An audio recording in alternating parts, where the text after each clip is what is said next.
یہ ٹھنڈے air condition ماحول میں بیٹھ کر مجھے تو شرم آتی ہے کہ اس ایئر کنڈیشن ماحول میں بیٹھ کر ہم پاکستان کی 24 کروڑ غریب عوام کی باتیں کرتے ہیں اور ہمارے پاس اختیارات ہی نہیں ہے. اب مجھے شرمندگی ہوتی ہے مگر آج یہ کرسیاں خالی پڑی اور ہمارا منہ چڑھا رہی ہیں, ورنہ نہیں سر, یہ ہنسی کی بات نہیں ہے کہ یہ سارا جو بھی کام ہوگا فضول ہے. تو جب ہم عمر کھیلتے تھے تو چھوٹے بچے آ کر تنگ کرتے تھے تو ہم کہتے تھے گگو گرائے اس کو بھی کھلا لیتے ہیں, اس کو آنکھ مار دیتے تھے کہ جی یہ ہے مگر اس کی کاؤنٹ نہیں ہوگی. سر ہماری کوئی حیثیت نہیں ہے, ورنہ یہ میڈیا میں آ گیا تو حکومت منہ چھپانے کے قابل بھی نہیں رہے گی. میں یہاں سے لے کر اسلام آباد تک پیسے پہنچاتا ہوں, میں نے خود 500 روپے دے کر میں نے ان سے. بسم اللہ الرحمن الرحیم. نئی ہندو سینٹر نے ایوان ہلا ڈالا ہے.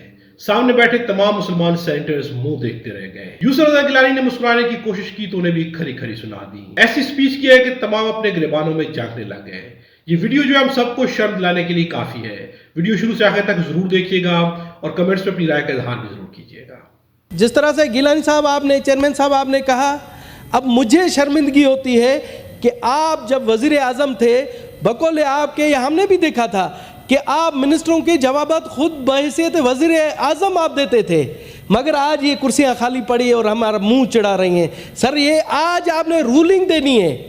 آپ نے اگر اس مقدس ایوان کا تقدس بحال کرنا ہے اور جس کرسی پر آپ براجمان ہیں اس کا تقدس, تو آپ نے کہنا ہے کہ اگر منسٹر نہیں آتے ہیں تو ان کو سسپینڈ کر دیا جائے. یہ آپ نے آج رولنگ دینی ہے, ورنہ نہیں سر, یہ ہنسی کی بات نہیں ہے. اس میں اگر آپ نہیں کریں گے یہ اس طرح سے تقدس بحال نہیں ہوگا. اور جہاں تک آپ نے آج بات کی کہ جی وہ ٹھیک ہے ہم موشن لاتے ہیں, ہم جو ہے نا کالنگ اٹینشن لاتے ہیں, موشن انڈر آرٹیکل 218 لاتے ہیں, تو وہ اس کی قرآن دازی ہوتی ہے, ہفتہ 10-15 دن لگتے. ہمارے پاس ایک ہی ٹول ہے, وہ ہے پبلک پوائنٹ آف امپورٹنس, جس پر ہم بات کر سکتے ہیں. اس کے لیے ہر سیشن میں 1 گھنٹہ مختص ہے. سر اگر وہ آپ ختم کر دیں گے تو ہم اپنی بات کہہ ہی نہیں سکیں گے. تو لہٰذا میری آپ سے یہی التماس ہے کہ اس چیز کو ختم نہ کریں. دوسرے میرے یہاں پر نئے بھائی آئے ہیں, آپ نے آج جو موشن آیا انڈر رول 204 کے تحت ہم نے ایک اسپیشل کمیٹی بنائی ہے. اسپیشل کمیٹی بنائی ہے جو کہ ریکمنڈیشن دے گی, صرف ریکمنڈیشن دے گی. سر یہ میں یہاں پر تمام دوستوں کو بتا دوں کہ یہ سارا جو بھی کام ہوگا فضول ہے. ہم نے یہاں پر منی بل پر شروع میں آئے, ہم نے سمجھا کہ ایوان بالا ہے تو ہماری بہت چلے گی, بہت زیادہ ہم ایوان بالا کے ہیں. ہمارے یہاں ایک بچپن میں ایک کھیل ہوتا تھا, تو جب ہم عمر کھیلتے تھے تو چھوٹے بچے آ کر تنگ کرتے تھے تو ہم کہتے تھے گگو گرائے اس کو بھی کھلا لیتے ہیں, اس کو آنکھ مار دیتے تھے کہ جی یہ ہے مگر اس کی کاؤنٹ نہیں ہوگی. ہم نے یہاں پر جب بجٹ آیا سر, یہی فنانس کمیٹی میں ہم نے تیاریاں کر کے, پلاننگ ڈیولپمنٹ کی اسٹینڈنگ کمیٹیوں میں تیاریاں کر کے ریکمنڈیشن دی, اور وہاں سے نیشنل اسمبلی سے وہ ہماری تمام ردی کی ٹوکریوں میں پھینک دی گئی. سر ہماری کوئی حیثیت نہیں ہے, ایوان بالا صرف نام ہے. اب آپ سے امید ہے, ہمیں آپ سے امید ہے کہ آپ نے اس ایوان بالا کو واقعی ایوان بالا کرنا ہے تاکہ تمام صوبوں کو ان کے حقوق مل سکے. باقی اگر اسی طرح سے چلتا رہا تو صرف ہمیں یہ ٹھنڈے ایئر کنڈیشن ماحول میں بیٹھ کر, مجھے تو شرم آتی ہے کہ اس ایئر کنڈیشن ماحول میں بیٹھ کر ہم پاکستان کی 24 کروڑ غریب عوام کی باتیں کرتے ہیں اور ہمارے پاس اختیارات ہی نہیں ہے. تو سر اس سے بڑی شرم کی بات اور کیا ہو سکتی ہے. میں سر آ جاتا ہوں اپنے اصل مدعے کی طرف سے, اور میں آپ سے یہ چاہوں گا کہ آپ اس پر رولنگ دیں. سر یہ ایک بہت بڑی کرپشن کی میں داستان لے آیا ہوں, ایسی کرپشن کی میں سمجھتا ہوں کہ حکومت کو اس پر ابھی سے کام کرنا چاہیے, ورنہ یہ میڈیا میں آ گیا تو حکومت منہ چھپانے کے قابل بھی نہیں رہے گی. سر آپ کو پتہ ہے, آپ بھی زمیندار ہیں, آپ کو پتہ ہے کہ گندم کا سیزن ہے, تو گورنمنٹ آف پاکستان نے غریب کسانوں کو ریلیف دینے کے لیے, ان کی گندم کی خریداری کے لیے 275 ارب روپے منظور کیے, لون لیے بینکوں سے, 24% سود پر لون لے کر اور ڈیوٹی لگائی پاکستان ایگریکلچر اسٹوریج کارپوریشن, جسے ہم حرف عام میں پاسکو کہتے ہیں, کہ آپ جا کر غریب کسانوں سے گندم خریدیں اور انہیں اچھا ریٹ دیں. گورنمنٹ آف پاکستان نے 1 من کا 3900 روپے ریٹ رکھا, جو کہ 100 بوری کا ریٹ ہوتا ہے 9750 روپے. جناب اعلیٰ, میں اب مجھے پتہ نہیں کہ پنجاب میں کیا ہو رہا ہے, مجھے پتہ نہیں سندھ میں کیا ہو رہا ہے, مگر جو بلوچستان میں انہوں نے پروجیکٹ ڈائریکٹر رکھا ہے, اس نے دکانداری کھولی ہوئی ہے, 1 بوری پر 1000 روپے رشوت دے کر ان کو دے رہا ہے. وہاں پر سر ہمارے کسانوں کا خون چوس رہے ہیں. جیسے آپ دیکھیں کہ وہ اس طرح سے خون چوس رہے ہیں, ان سے وہ ریٹ نہیں لے رہے ہیں.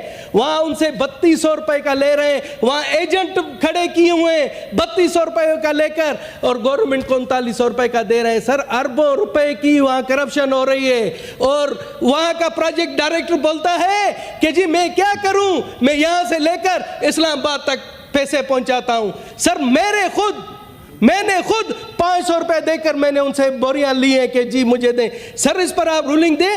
275 ارب میں آپ کو حلفیہ کہتا ہوں کہ 80 ارب روپے کی کرپشن ہو رہی ہے, اور اس پر کوئی نہیں. اب مجھے تو حیرانگی ہے کہ ہماری تو کمیٹیاں بھی نہیں ہیں. ہم کس کے پاس جائیں؟ اسٹینڈنگ کمیٹیاں ہوتی ہیں تو وہاں ہم بلائیں, مگر کوئی بھی نہیں. اب آپ سے امید ہے کہ ان غریب کسانوں کو جو اپنی محنت مزدوری سے محنت کرتے ہیں, مگر ان کو حق نہیں دیا جا رہا ہے. ایجنٹ پھر رہے ہیں یا بہت بڑے زمیندار ہیں, ان کو بوریاں دی جا رہی ہیں اور ان سے گورنمنٹ ریٹ پر خریدا جائے, اور بیچارہ جو کسان ہے وہ درپدر خوار ہے, اس کے لیے کوئی کسی قسم کا نہیں ہے. اور یہ جو 275 ارب روپے کا لون ہے, اس پر جو سود دیا جائے گا وہ پاکستان کے جو ٹیکسز ہیں ان سے ان کا کاٹا جائے گا, اور یہ خون آشام درندے اپنی جیبیں بھریں گے, غریبوں کو کچھ نہیں ملے گا. میری آپ سے ریکویسٹ ہے کہ اس پر آج رولنگ دیں کہ یہ منسٹر سیکورٹی فوڈ کو بلائیں اور ہمیں بتائیں کہ یہ اس طرح کا کیوں دھندا ہو رہا ہے. بہت بہت شکریہ. نظیر, اس سپیچ کا ایک لفظ جو ہے سننے کے قابل ہے. ہندو سینٹر نے مسلمانوں کو شرم دلا دی ہے, لیکن کیا ہمیں شرم آئے گی؟ کیا ہم اپنے گریبانوں میں جھانکیں گے؟ اسمبلی میں بیٹھے تمام لوگ جو ہے سنتے رہ گئے. یوسف رضا گیلانی نے مسکرانے کی کوشش کی تو انہیں بھی کھری کھری سنا دی گئی. جو باتیں انہوں نے کی ان باتوں کے بارے میں کمنٹس میں اپنی رائے کا اظہار ضرور کیجیے گا. ایک لفظ جو ہے 24 کروڑ عوام کی آواز ہے.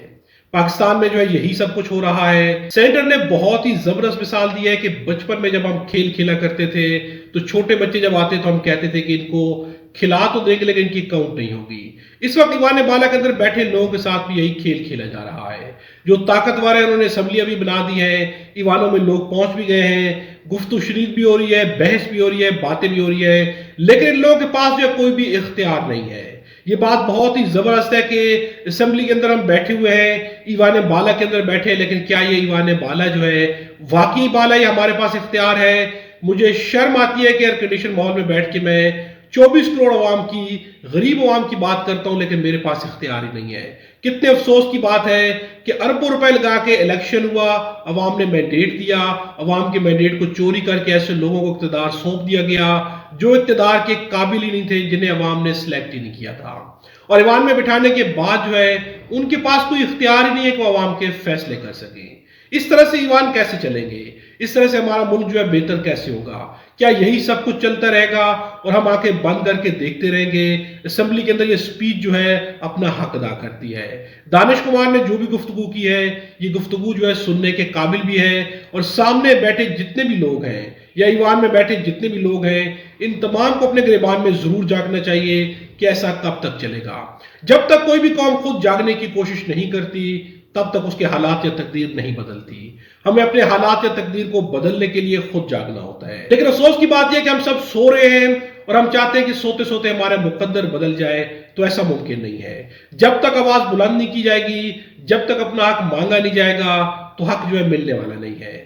ریاست پاکستان کو اس وقت جو ہے سب سے زیادہ جس چیز کی ضرورت ہے وہ ہے ملک کے اندر عدل و انصاف, وہ ہے آئین کی بالادستی, وہ ہے آئین کی بقا, وہ ہے آئین کے دائرہ کار کے اندر رہتی ہوئے اپنی ذمہ داریوں کو پورا کرنا.